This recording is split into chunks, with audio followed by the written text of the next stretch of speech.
Greek people have been living through hell during the last 6 years, and unfortunately they trusted that Tsipras would put an end to the memoranda, put an end to these extreme austerity measures, which also are combined with a total undemocratic regime.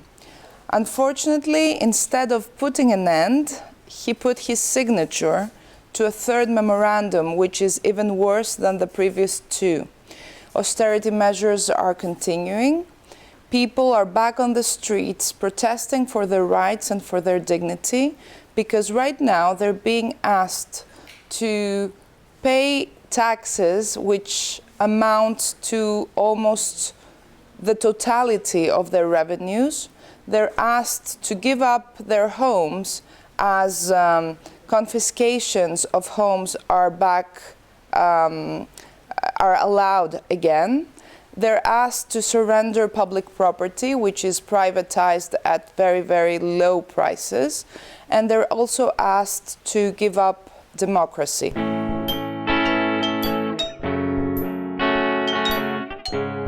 I would definitely talk, and I have definitely talked time and again, about a new type of economic totalitarianism, a new type of undemocratic regime which is being imposed upon the people and upon the public servants.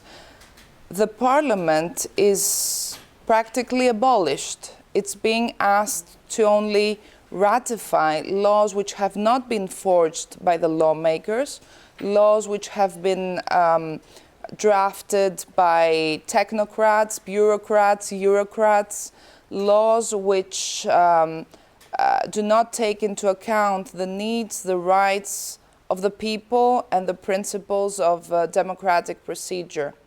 We have had, during the last 5.5 years, procedures of extreme emergency, which means that members of parliament are asked to vote some hundreds of pages of laws in one article in one single day, sometimes in less than a day.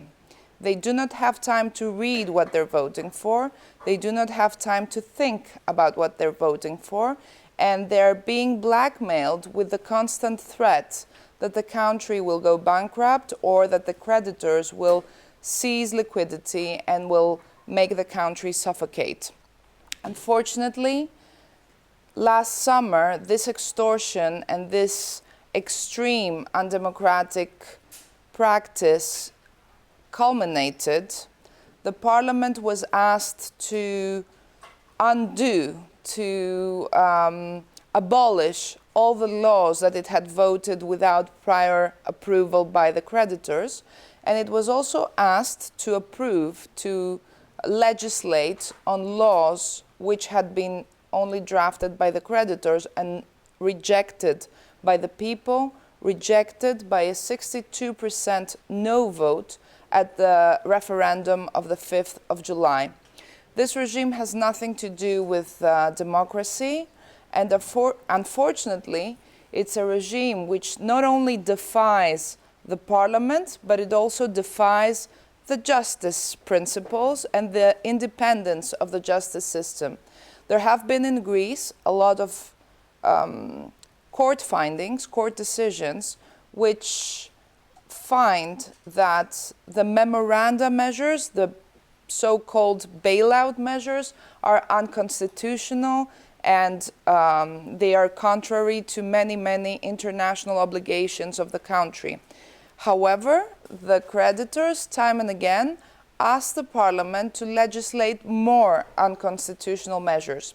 Last summer, there were a lot of us belonging to the Syriza parliamentary group back then, myself as president of parliament, but also vice presidents of the parliament, and a lot of members of the parliament who refused to succumb to this kind of extortion and who claimed democratic procedure. We said no to these measures, and we were faced not with the creditors, but by Tsipras representing the creditors and seeking a new parliamentary majority in order to be able to implement more measures. This is what has been done in Greece ever since September, but luckily and happily, the people are not surrendering. They're back on the streets, they're claiming their rights, they're claiming their dignity, and they're claiming a say for their lives and for their future.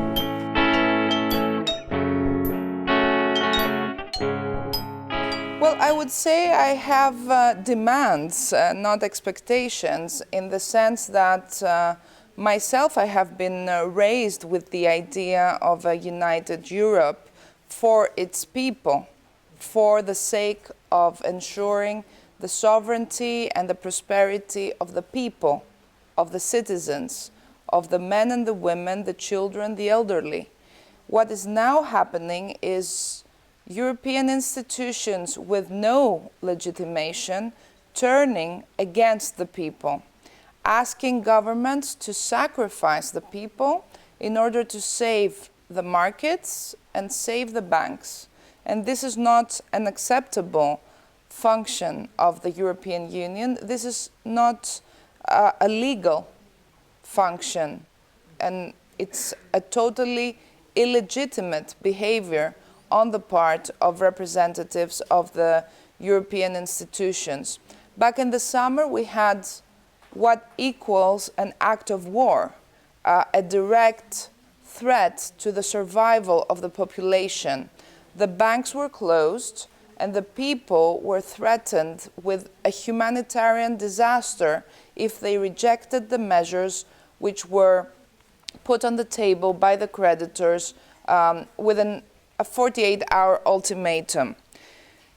Humanitarian disaster means that people would not be able to have food or medicine. This is an unacceptable situation for Europe.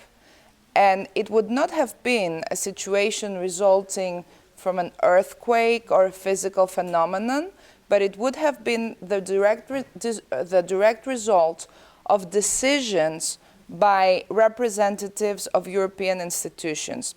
My approach is that this is a completely illegal criminal behavior on the part of the representatives of European institutions, and it is the right of the people, not just the Greek people, but in general the European people, the people of every European country, to claim a restitution of democratic procedures, equality and sovereignty of the people within the European Union. Is this feasible? I would say nothing is impossible, but we really need to struggle for it, and we really need to remember what our Europe is all about.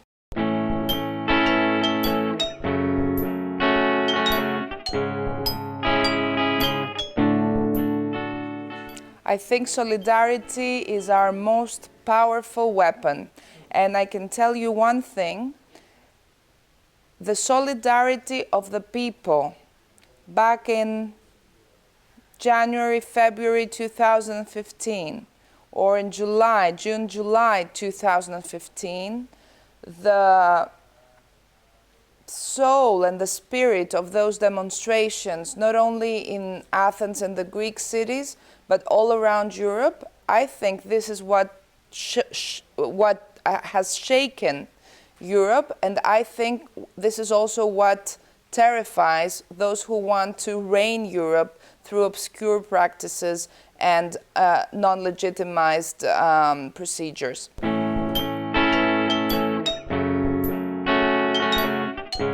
I would go a step further than your question and say that there is a clear rise of Nazi parties, fascist parties all around Europe, and there's a clear rise of racism all around Europe. And this is a direct product of the policies chosen, of the policies followed by the European governments. These are policies of xenophobia. These are policies of alienation from the principles that humanity has built through the years. These are policies which forget what our common history has shown, what our common history has proven, and which also forget that if we don't work together with solidarity, with equality, and with an unequivocal and non-negotiable respect for the rights of every human being living and breathing in Europe, then we will undoubtedly re-experience the darkest days that Europe and history has ever seen. It is the responsibility of European governments not to allow this again, and the path to that, the path for this itinerary, the path away from the darkest hours and the darkest moments of history is a path of solidarity and humanism.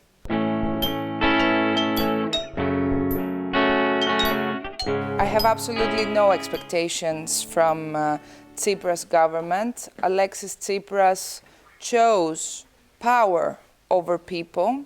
He chose not to negotiate the state debt, not to use the elements and the evidence which he had in his hands and which proved that the Greek debt is illegitimate, illegal, odious and unsustainable.